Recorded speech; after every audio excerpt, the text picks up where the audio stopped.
All right, guys, we got to go over a big no-no when it comes to pressing overhead or doing a lot of exercises that we'll be doing in the program. We never want flexion of the low back, which would be rounding from the lumbar spine, but it's very prominent that people are going to hyperextend their low back in an attempt to get overhead. Now, if someone lacks arm flexion, the ability to go overhead while maintaining a neutral spine, they'll often compensate. Let's say they're right here. To get overhead, they would have to go right here. When we go over the warm-ups, your warm-up should take you all the way there if you do them. Same with the post-workout stretching.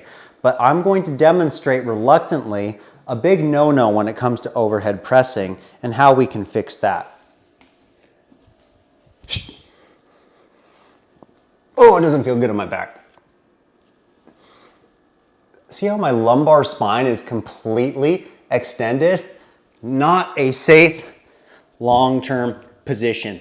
Now, one exercise that I absolutely love for finding the abdominals.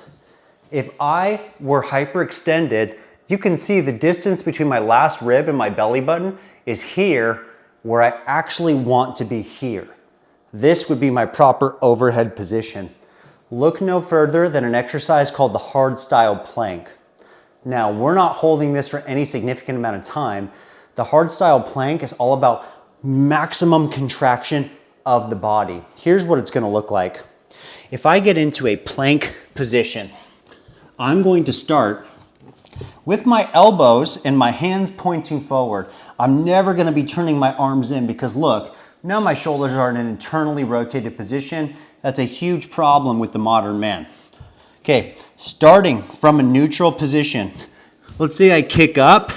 I'm gonna tuck my tailbone until I get to a neutral position. My neck is totally relaxed. Here's the key. I'm gonna pull my toes toward my elbows, and I'm gonna pull my elbows toward my toes. And if you can see, my body might start shaking.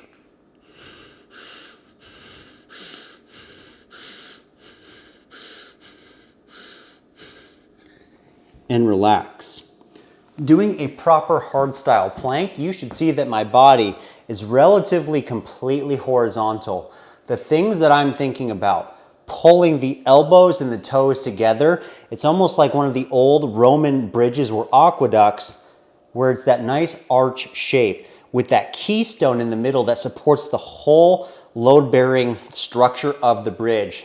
The hardstyle plank is meant for you to maximally contract the abs, the glutes, the quads, and everything in between. By doing that exercise in between your sets, you'll find new awareness in the core musculature. So when you're in your overhead position, just imagine you were doing a plank from standing right here. It looks a lot like the kettlebell rack. And we maintain from there. So my suggestion, if you do feel some lower back pain, I want you to start your exercises with at least 3 sets of 10-second holds in the hardstyle plank. This should take care of that issue. And if the shoulders are still not opening up to a proper degree, revisit the warm-ups and continue doing the warm-ups until you have adequate shoulder range of motion.